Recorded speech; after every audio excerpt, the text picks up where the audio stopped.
If you've recently enabled a new listener inside of ListenLayer, you may receive a notification that you need to send us some test data.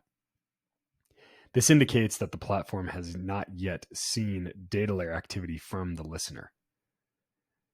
I'm going to walk you through a few steps to ensure that you have everything set up correctly so that we can receive data from your website.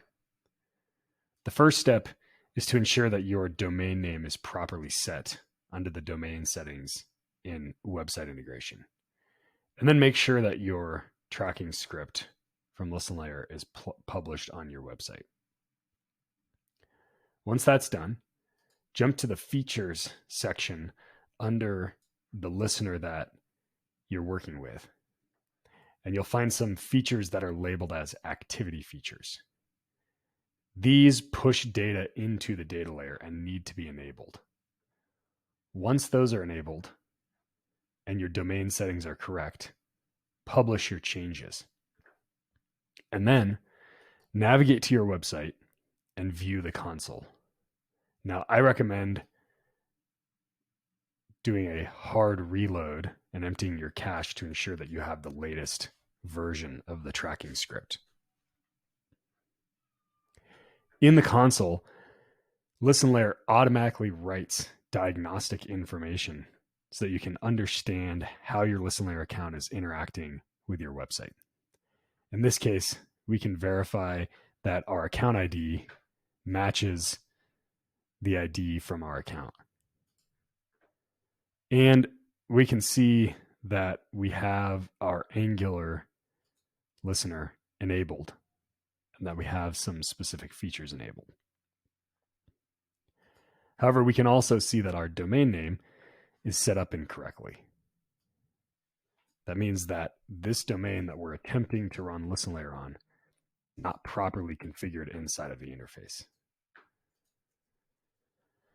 So we'll go ahead and add this domain and publish our changes.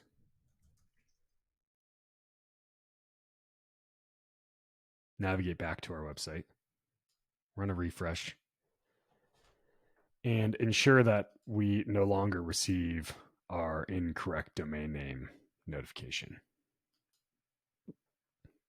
Now we should be able to send test data back to ListenLayer by simply generating data layer activity from our website.